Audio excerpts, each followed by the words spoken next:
Hey, architecture firm owners and emerging leaders. Get ready for unparalleled insight into the development of a world-class architecture firm and a worldwide organization driving the digital transformation of the design and construction industry. With Build Smart, the podcast that's changing how our profession operates. We share the incredible stories behind innovation in the building industry with my friend and co-host, Patrick McLeamy, FAIA, former CEO of the international architecture firm, HOK. You know, Yamasaki's office or firm lasted during his lifetime. And when he passed away, I think that was the end of the Yamasaki office. Helmut did not want that. He wanted a firm that would live out and grow beyond the founders.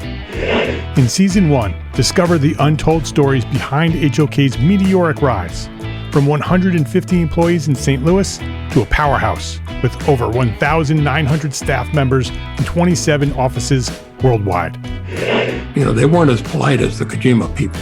That was just boom. And anytime you have a creditor, whether it's Kojima or the bank, that wants their money, unless you can raise money someplace else, you are out of business. Bankrupt. And hold on tight for Season 2, where Patrick takes us on a new adventure as chairman of Building Smart International, shaping the future of digital transformation in the design, construction, and operation of built assets. Ian Howell, Ken Harold, and I, Ken was my technical representative from HOK. The three of us took a tour of Europe of 5 cities in 5 days. Very busy time. Simply follow the link in the show notes to subscribe to Build Smart now and uncover lessons that will transform you and your architecture firm.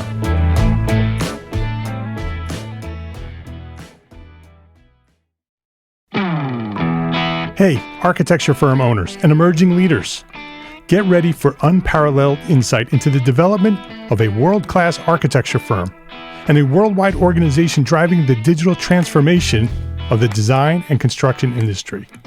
With Build Smart, the podcast that's changing how our profession operates.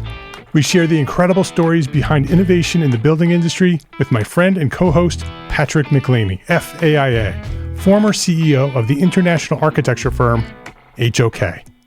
You know, Yamasaki's office or firm lasted during his lifetime. And when he passed away, I think that was the end of the Yamasaki office. Helmut did not want that. He wanted a firm that would live out and grow beyond the founders. In Season 1, discover the untold stories behind HOK's meteoric rise, from 150 employees in St. Louis to a powerhouse with over 1,900 staff members and 27 offices worldwide. You know, they weren't as polite as the Kojima people. That was just boom. And anytime you have a creditor, whether it's Kojima or the bank, that wants their money, unless you can raise money someplace else, you are out of business. Bankrupt. And hold on tight for Season 2, where Patrick takes us on a new adventure as chairman of Building Smart International, shaping the future of digital transformation in the design, construction, and operation of built assets. Ian Howell, Ken Harold, and I, Ken was my technical representative from HOK. The three of us took a tour of Europe of 5 cities in 5 days. Very busy time. Simply follow the link in the show notes to subscribe to Build Smart now and uncover lessons that will transform you and your architecture firm.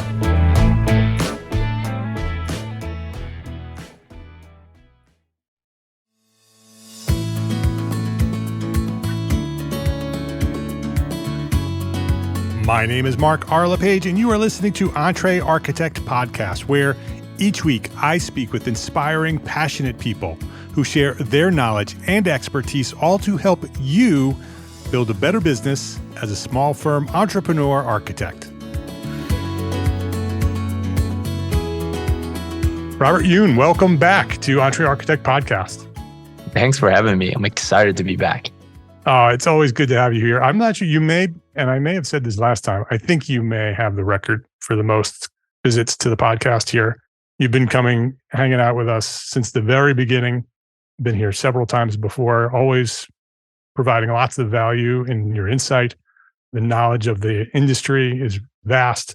It's certainly a leader in our profession sort of leading the way on how we can get to where we want to go, right? You and I are very much aligned with our missions to help architects become more successful through business. And so it's always fun to talk with you. I'm really honored, extraordinarily grateful. My intent isn't to set records, Mark, I know but that. I'm happy to own it. Yeah. Yeah. I know you well, Robert. So I know that that's not something you're seeking, but that happens by default when you're out trying to make the world better for a certain group of people. I really appreciate it. It means a lot to get validation of hard work. So it means a lot to me to hear from you. So thank you. Yeah, you're welcome. Let me introduce you to anybody who may not know who you are. Robert is the CEO and co-founder of Monograph, which is a software company revolutionizing the future of architecture and engineering firm performance. Trained in architecture, Robert recognizes the need for better business tools and developed Monograph to address the challenges facing our architects and engineers. And as a result, he's become a leading voice in the industry, promoting the importance of architecture and engineering business performance and helping firms improve their workflows and profitability.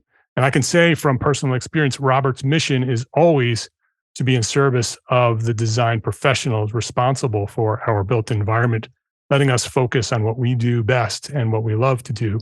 So, Robert, it's always fun to talk to you and bring you. I mean, you and I talk often off the podcast, but it's great to have you on the podcast so we can talk about some of these important topics that you and I always chat about. Well, thank you for an amazing introduction. I'm excited to dive in. So this is going to be really, really fun. Yeah. And I'm excited to meet in person at the 2023 AIA conference in San Francisco. Yeah, that's going to be fun. That's your hometown. So that'll be fun to connect there. I can't wait. An AIA conference where I don't have to get on a plane.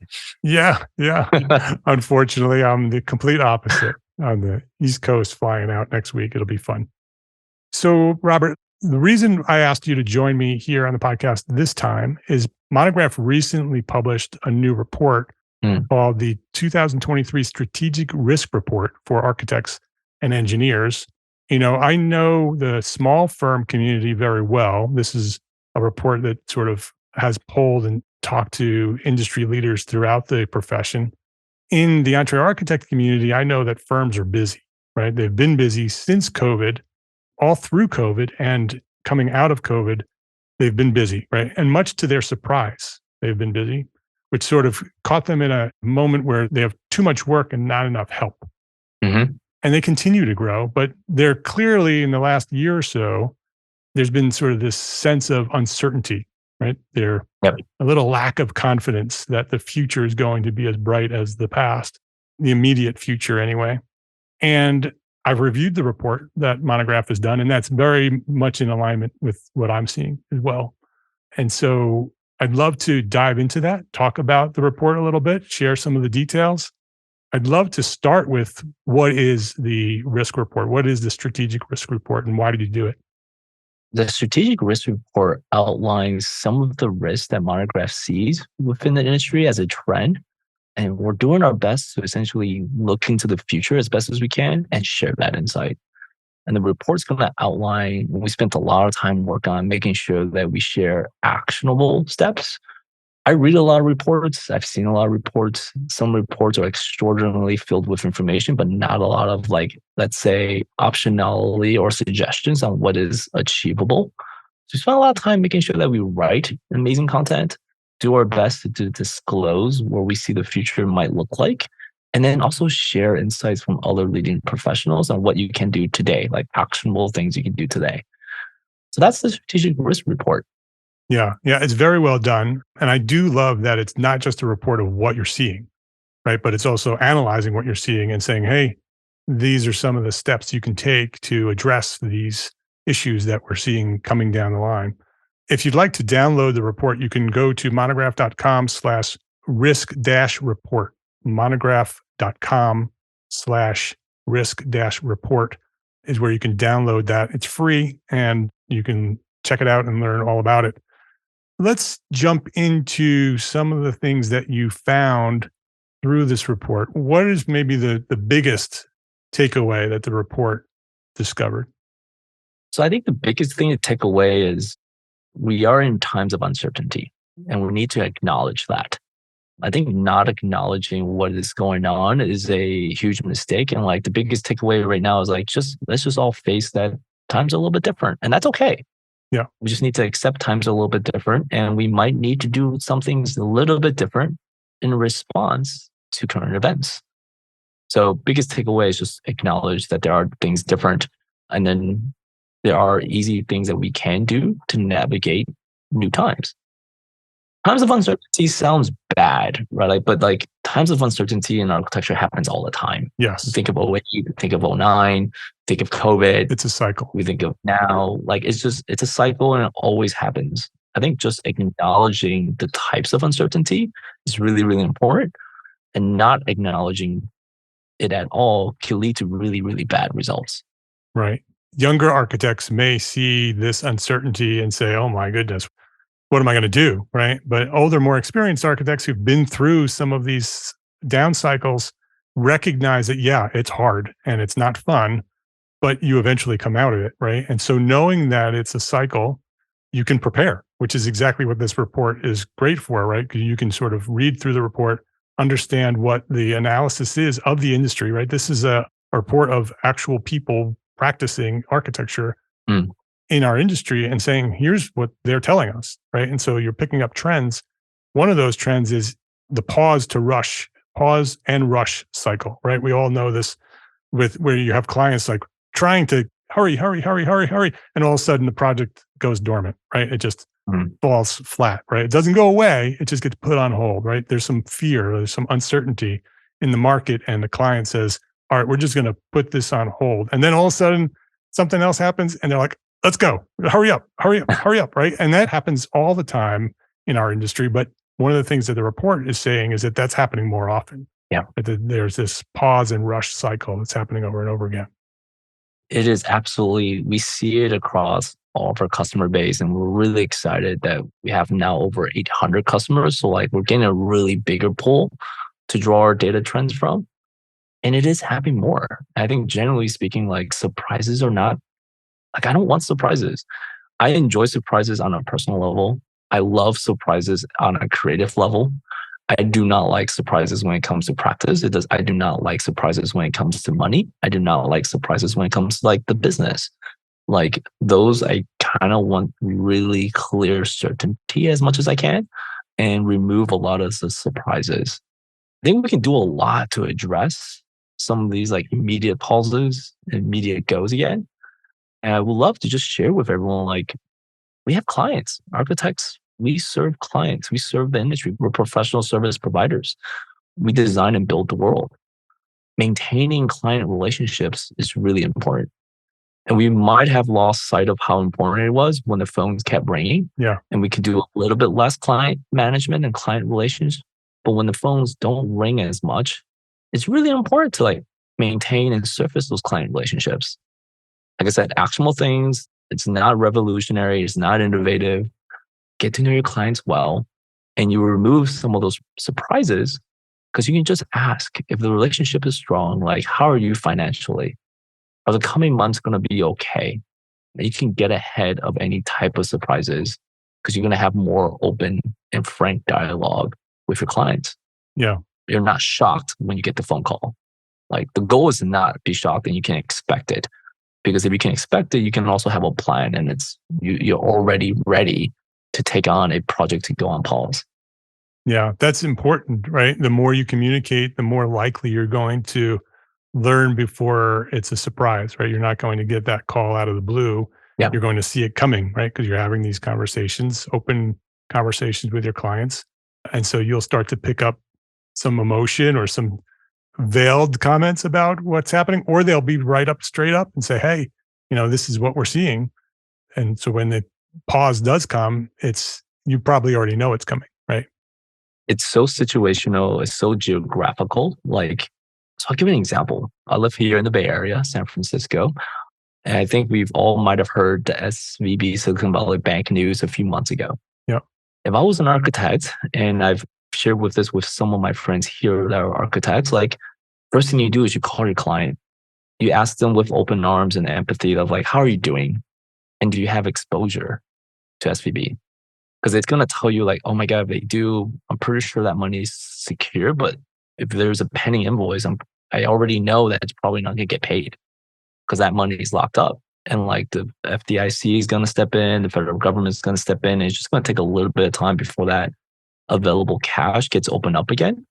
So like, then when you ask those questions and it's not shocked because like you're keeping that relationship really, really close and you're maintaining really good relationship of being empathetical of like, I hear the news. I just want to know if you're okay. Here in the Bay Area, a lot of high net worth individuals who are also clients to architects have a lot of their money tied to the public markets.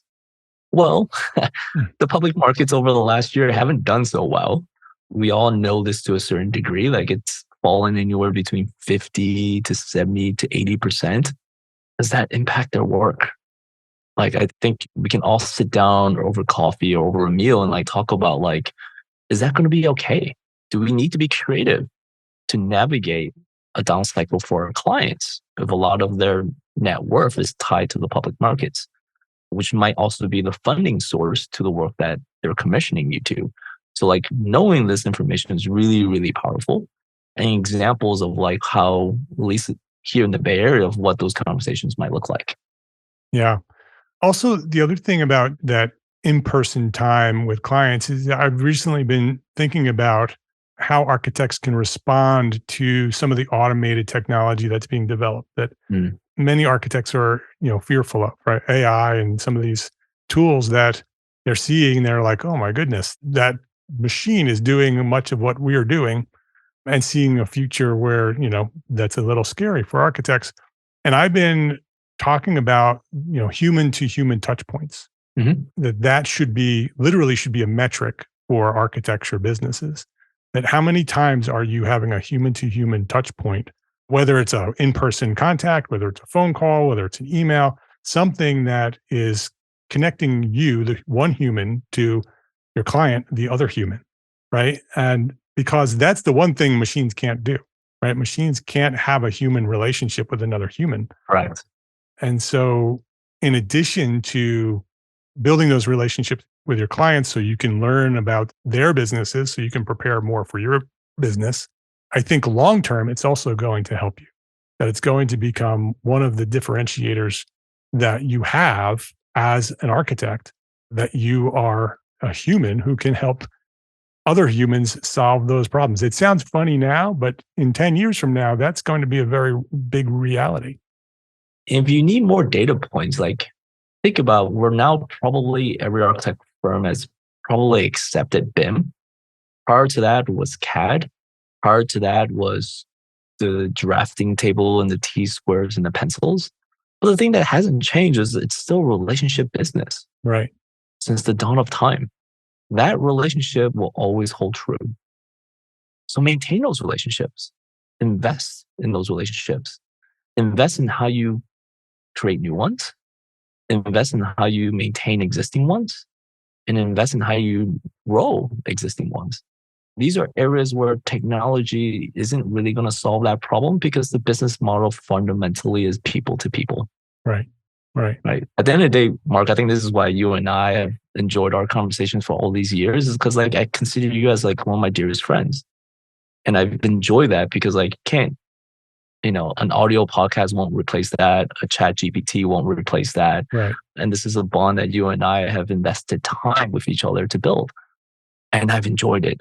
This is also like the fun part of architecture or any business, of like investing in your clients, investing in those relationships. It's also going to allow an architect to be more creative because you're going to solve problems in terms of what your clients is trying to solve from a design perspective, from a space perspective.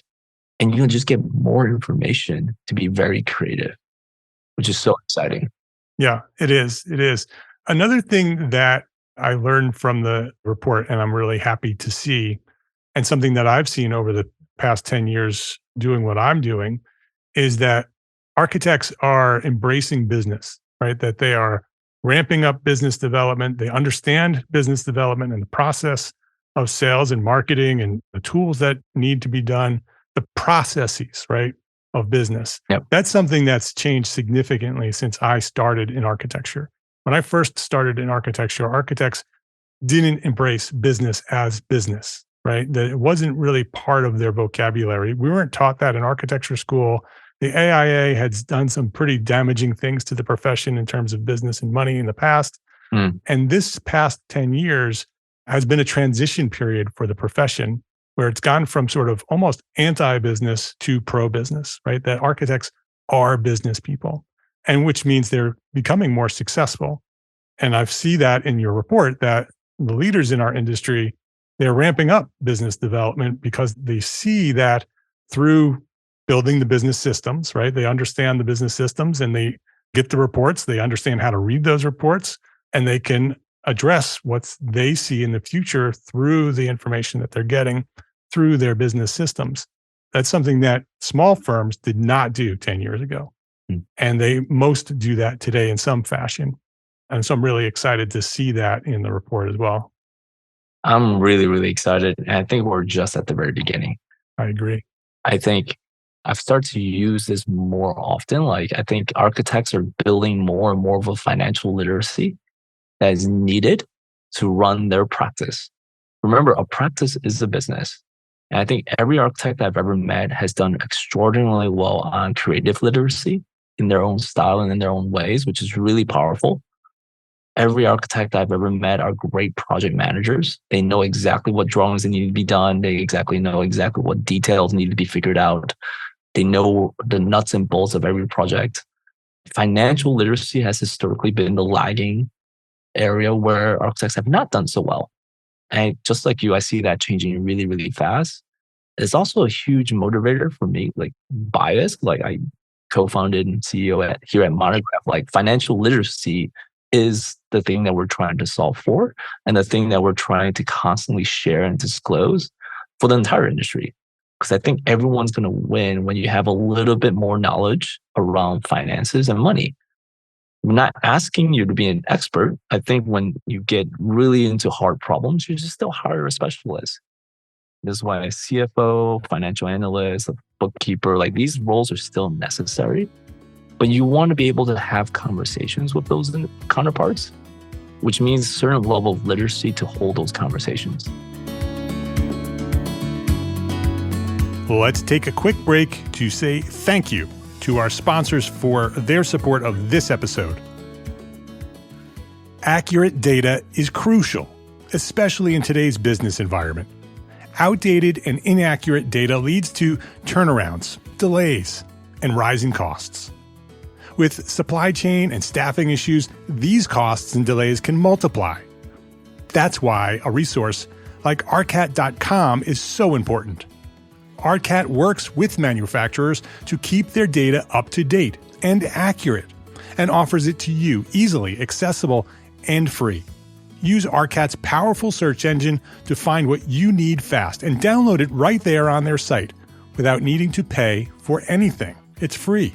You don't even have to register. So go try arcat.com today. That's ARCAT.com. Unlock your full potential as an architect business owner at Entre Architect Network. Since 2013, Entre Architect has been the premier membership community designed exclusively for small firm entrepreneur architects like you.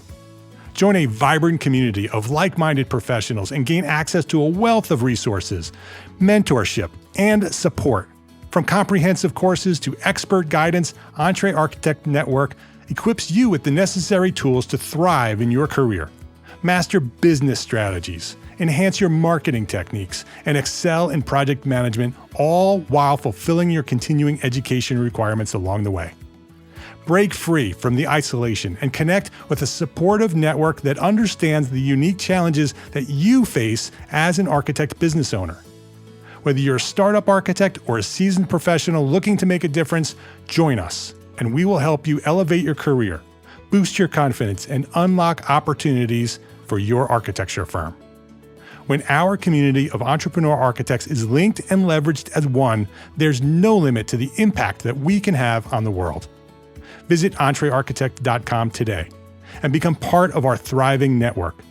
Unleash the full potential of your architecture business. Join Entre Architect Network today.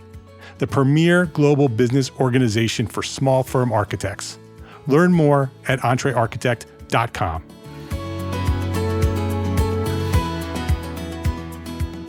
I also see the architecture schools are shifting a little bit. They're not embracing business. They still don't accept the responsibility that they should be teaching architects any sort of business. But you're starting to see some entrepreneurial classes, a couple of programs here and there in architecture schools that teach architects business. Some programs where architecture schools and the business schools of those universities are coming together for certain programs. So you're starting to see that a little bit in the education.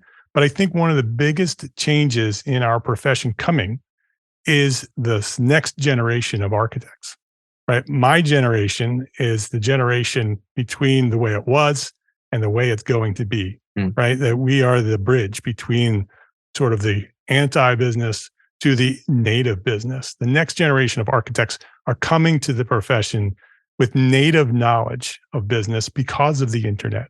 They grew up with an iPad in their hand. They've been watching YouTube since they've been born. They understand that business is something that can affect their lives in a really big, powerful, and positive way. And so when they become architects, they're like, okay, how do I build this business of architecture? Right? It's just the way they think. And that's not the way architects have thought in the past. And so it's really exciting to see that transition happening right before our eyes, and clearly seeing this in your report. In the report, we've outlined, I think, 4 major areas of risk. So we put everything around money. When we call it money risk, we have client risk, we have money risk, we have time risk, and we have staffing risk. Like these are the 4 pillars for any type of business, and particularly very specific to architecture business. But knowing these are the areas where you need to resolve, and these are the areas of risk, means that these are also areas where we can all focus on and develop a little bit higher degree of proficiency. I'm really excited. Same with you, Mark. Like this is a time of change, and it's really exciting to be part of it. Are there specific things that architects can be doing right now? Clearly, the trend is that something is happening here, right? That the economy is shifting, not necessarily recession, maybe recession, but clearly a slowdown.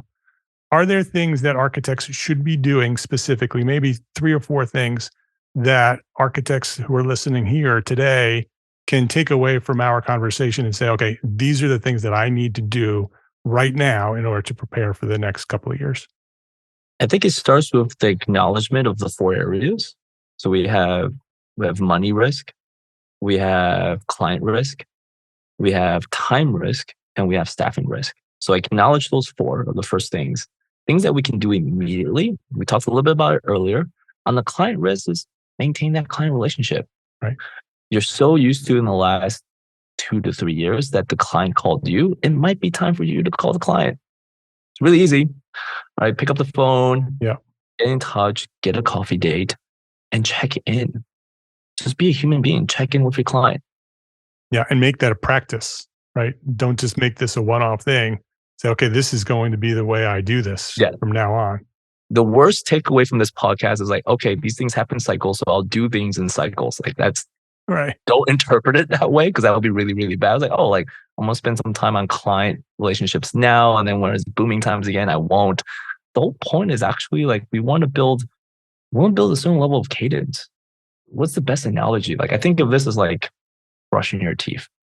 You don't want to just brush your teeth after a dentist appointment and he tells you or she tells you that you have cavities.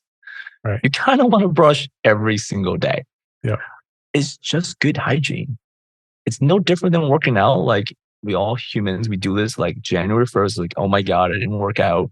I need to lose some weight. And then I go to the gym every single day between January 1st and March 1st.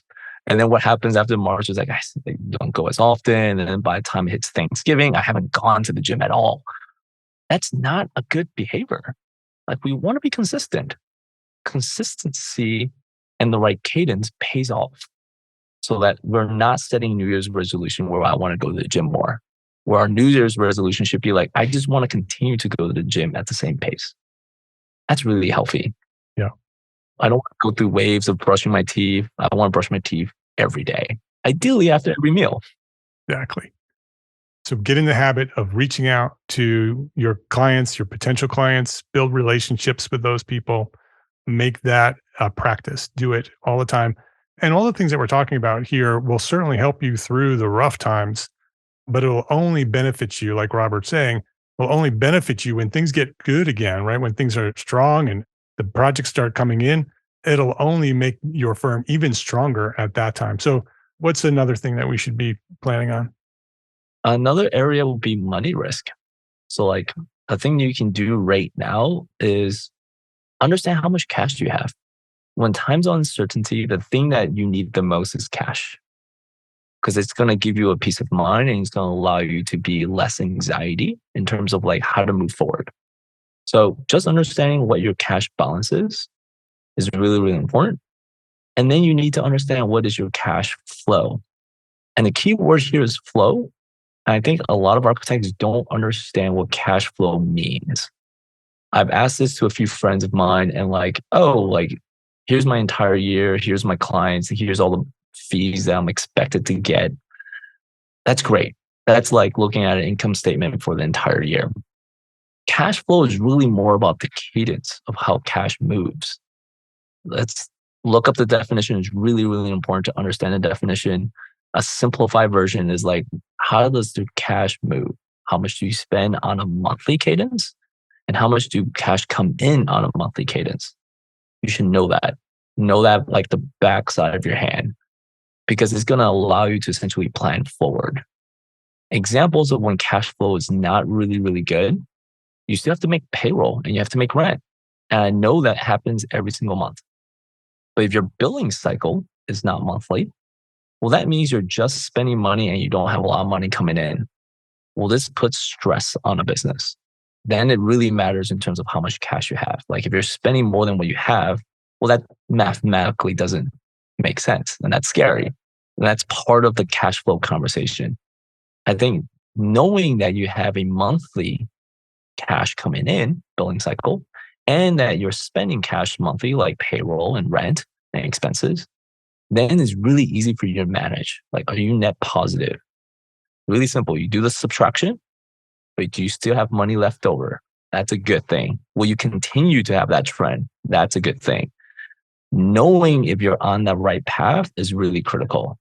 But before you even know, you have to know like what is your cash flow and what is the cadence of your like billing cycles. Doesn't match. What I've never understood, I think I've shared with this a long time ago with you, Mark, was like I am pro monthly billing. I don't like milestone billing because you don't control the milestone.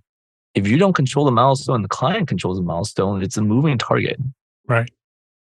If you don't make money in a given month, then my next question is how do you pay rent? How do you pay salaries? How do you pay expenses? How do you put food on the table? These are basic human necessities.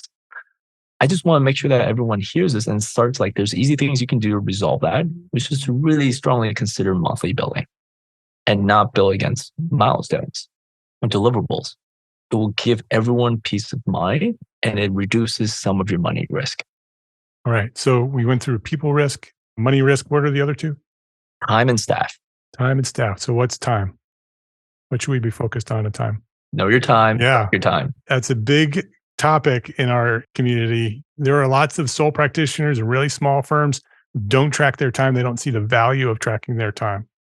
So I put it this way, like every solo practitioner and every firm owner of a larger size write proposals. How do you know how to write a proposal if you don't know how much time it takes? I have not met an architect that can give me an answer to that question. Like tracking your time isn't like, I consider tracking your time like going to the gym. A lot of us don't like going to the gym. It's not really enjoyable to like just be in the treadmill for an hour or like lift weights for another 30 minutes. Like I don't really enjoy it. Mark, you know me, you've seen me in person. I'm not a very big guy, but I know it's the right thing to do. I know it's healthy for me to do that. So I think tracking time needs to have the same analogy.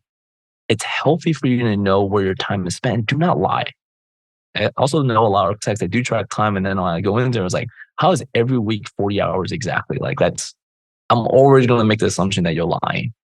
I want you to be really honest with yourself with where your time goes so that you can then use that exact same information of you doing that due diligence every single day, every single week to write really good proposals. to have really good idea of what the expectation is in terms of like how to pull off work. And that practice can allow you to scale because you can train your employees to do that when you go from a solo practitioner to a firm size of 2 to a firm size of 5. And then you're going to have a really good muscle of like, and teaching to the younger staff that tracking your time allows you to create really good proposals and allows you to set really good expectations with your client.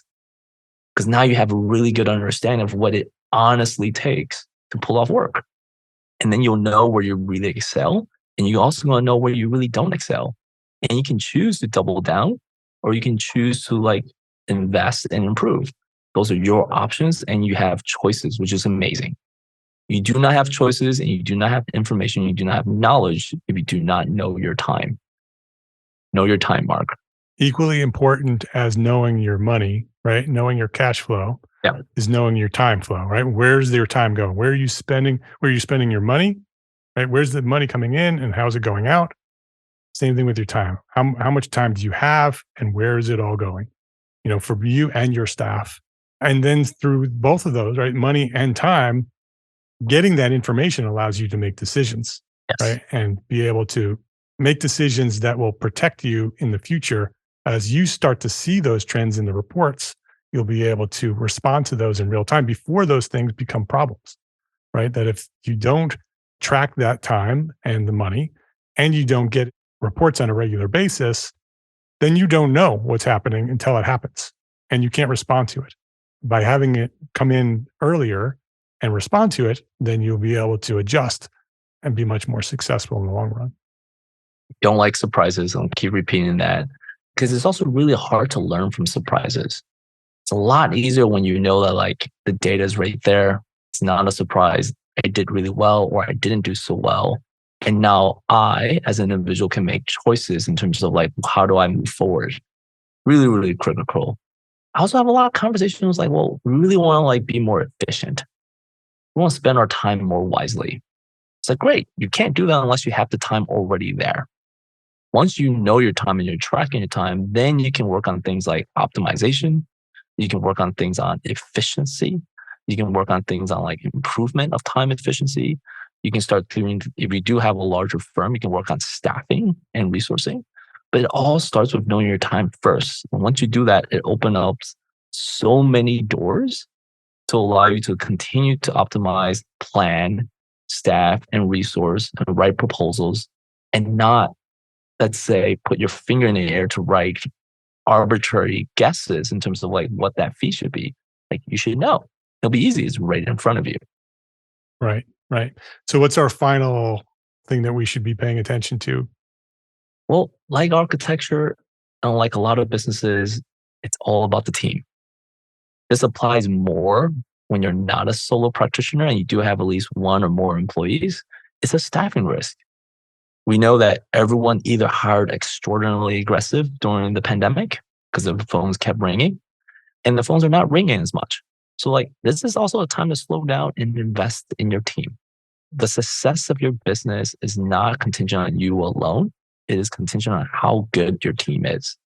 Mark, you and I don't spend a lot of time talking about basketball. I grew up in Chicago, so like I'm a huge Bulls fan. And I know how important it is when it comes to like an entire team. Michael Jordan didn't win until Scottie Pippen joined. Right. Right. And he couldn't win without Tony Kukoc, could not win without Dennis Rodman. Like it comes down to the team. Yes, Michael Jordan is one of the best players in all time history, but he would have not won all those championships without the team. This is a really good time to just remind everyone, invest in your team. Help them know their time. Help them understand the role of money. Remove any historical glass ceilings that have existed in the industry. Train and teach earlier and spend time there. As a firm owner, it's part of your responsibility to educate the future leaders of the practice. That means outside of just winning work and outside of just executing against great work and doing great design is, as a firm owner, your job is a responsibility to your team. You're responsible for the payroll, you're responsible for their income, and you're responsible for their ability to grow as professionals over time. Spend time there and reduce some of the staffing risk. All right. Those are 4 great takeaways. I want to ask you the final question that I ask all my guests. You've answered this question several times before, but every time is different, right? Every time we meet, the environment's different, the business is different, the profession's different. What's one thing that a small firm architect can do today to build a better business for tomorrow? That's a good one. I'm also trying to remember what I've said in the past. I'm having a hard time Yeah. because I want to keep that trend of being creative and continue to give new insights. Well, a young architect came up to you at AIA conference and say, "Hey, Robert, you know a lot about business, you know a lot about architects. What is one thing I need to do in order to make sure that my business is strong tomorrow?" You gave us 4 already. So Yeah. what's the number one thing that I have to do immediately to make sure that things work out for me? Based on current events right now, like my mind really goes to money. So like my advice to a lot of younger architects and even senior architects is like, know your money. It's going to give you a lot of peace of mind. It's going to help you navigate the next 12 to 24 months. Know how much you're spending, know where you're spending, be honest with yourself of where the money is coming in, and understand if you need new work, it's going to take a little bit longer time now to get new work. And it relates to client and money. So like really focus on the money in the next 12 to 24 months. All right. Sounds good. And this is not a paid podcast, but I want to give you an opportunity to explain how Monograph can help you do that. Because at Monograph, that's exactly what Monograph does. You want to talk a little bit about Monograph and how it can help our listeners? We talked about the 4 risks. These are also areas of the product that I spend a lot of time designing. So we are a group of architects designing a product for architects. And our sole purpose is to be in service, and our sole purpose is to help architects understand their financial literacy. So we help you track time. It's really, really important. We do that extraordinarily well, knowing that you might have different rates across different projects, across different phases. So we can do all that. We have invoicing. We are really, really excited. We have a new product line that's about to be available to everyone, and it's Monograph Payroll, which also solves like a money problem. It's one of the architect's biggest expense, which is your payroll run. So we're slowly becoming an all-in-one solution for how a firm, all the tools that a firm needs to operate. We want to be there for invoicing, for payments, for timesheets, for project management, and very soon, Monograph Payroll. Very exciting. I didn't know that. That's some big news. Monograph Payroll. That's very exciting. You can learn more about Monograph at monograph.com. His name is Robert Yuen. Company is Monograph. You can check out the strategic risk report at monograph.com/risk-report. That link will be on our show notes. You can just go to the show notes, click the link, and the risk report is yours. Robert, thank you for all you do. Thank you for your dedication to this profession, our industry. We are better for you being part of our community and our industry. So thank you for that. And thank you for coming by here and sharing your knowledge again at Entre Architect Podcast. Mark, thank you so much for having me. It's always so much fun. Can't wait to do it again soon. I'm sure you'll be back. Thank you, Mark. If you liked this episode of Entre Architect Podcast, please share a 5-star rating, write a quick review, and share a link to this episode with a friend, because that is how Entre Architect has grown to serve thousands more architects just like you. By sharing a rating, write a review, share a link to this episode with a friend. I appreciate you for that. Thank you to all our sponsors for this episode, ARCAT and Entre Architect Network. Links to sponsors and all the resources we discussed today are available at the show notes for this episode and every episode, found at entrearchitect.com/podcast. Entre Architect is a member of the Gable Media Podcast Network, the next evolution of interactive media and resources for the AEC community and beyond. You can now earn continuing education credits for listening to this podcast. Select episodes of Entre Architect Podcast are approved for AIA continuing education credit. Learn more about our new Gable Members program at gablemedia.com/members. That's GABL media.com/members. Thank you for listening to this episode of Entre Architect Podcast. My name is Mark R. LePage. Love, learn, and go share what you know.